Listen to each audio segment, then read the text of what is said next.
We are all tempted. It doesn't matter where we live. It makes no difference how smart we are. It doesn't matter if we're rich or poor, young or old. It doesn't matter if we're homeless or happy or hungry or the holiest person in the world. We are all tempted.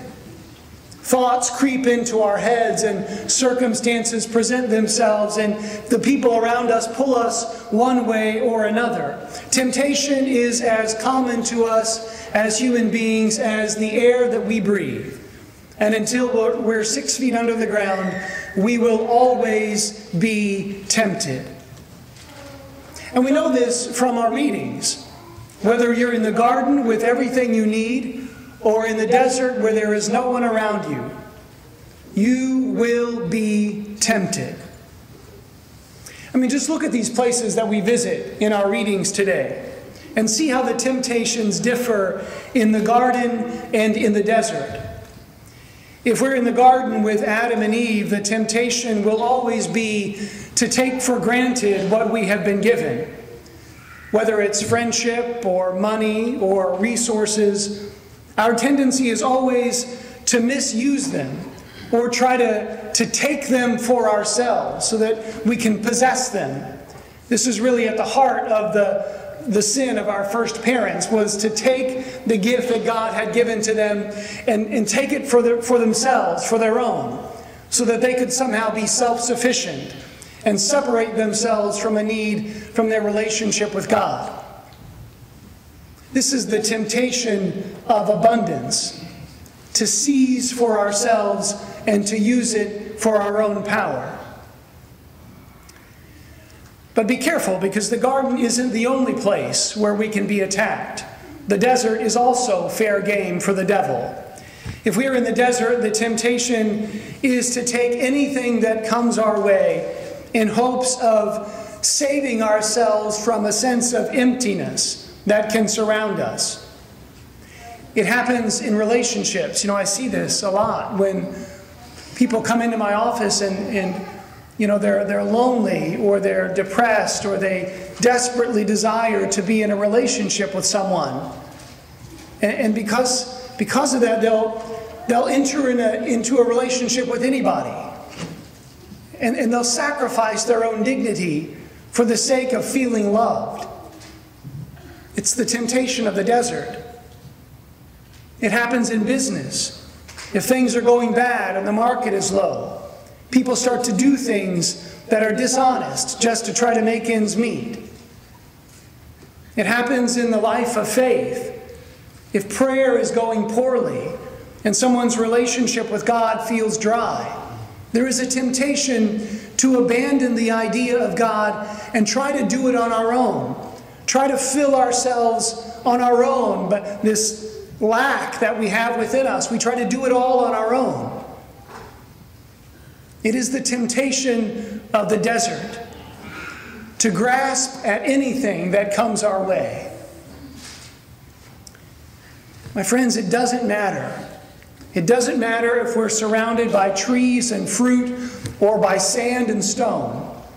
We will always be tempted to turn away from what God offers and go our own way. And this may sound strange coming from your pastor, but this is not necessarily a bad thing. Every temptation is also an invitation for us to take a step closer in our relationship with God. If a relationship is never tested, if it's never challenged, then how do we know how strong it is? How do we know if it will last in the long run? It all depends on how we respond to these temptations. If we are experiencing an abundance right now in our lives, if it seems like there is a garden around us that is teeming with life, then the invitation is to be grateful for what we have been given and to acknowledge the one who has given it to us. I find myself in this place these days, not just because my life is teeming with an abundance of meetings, which is true, but because within those meetings and within my interaction with people, I see people who are filled with life, people who are longing to witness to their faith, people who want to talk about how Christ has impacted their lives. I see people at meetings say, this is important to me, but I'm willing to let it go for the sake of something greater. People who are willing to put their resources at the service of a greater mission. It's wonderful to see. I'm not making this up just because it sounds nice and it fits the homily. It's true. People are really giving of themselves, and it's beautiful because this is the only way for us to experience this newness of life.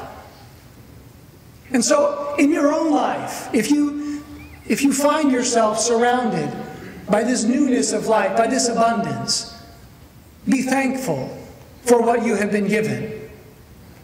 It's interesting because I think sometimes we look at Lent and we think, I have to sacrifice and suffer, and that means I have to be miserable. Life in Lent should be miserable. But it's not true. If wonderful things are happening, be grateful. Be happy for what God has given to you.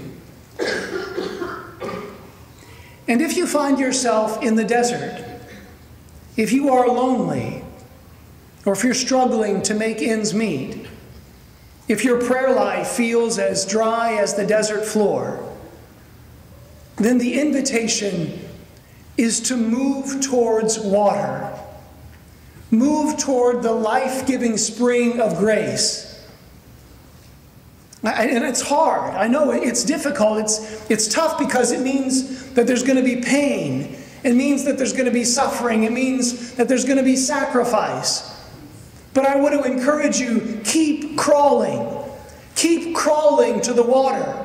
Keep crawling to the one who is the source of life and who desires to fill your heart with new life. Keep crawling and don't stop at the mirages around you that offer some sort of fleeting pleasures. Keep crawling to the God who wants to embrace you. Keep crawling, trusting that God and His angels will minister to you in the end. We have to support each other, especially those who are in the desert, especially those who are crawling, looking for a newness of life.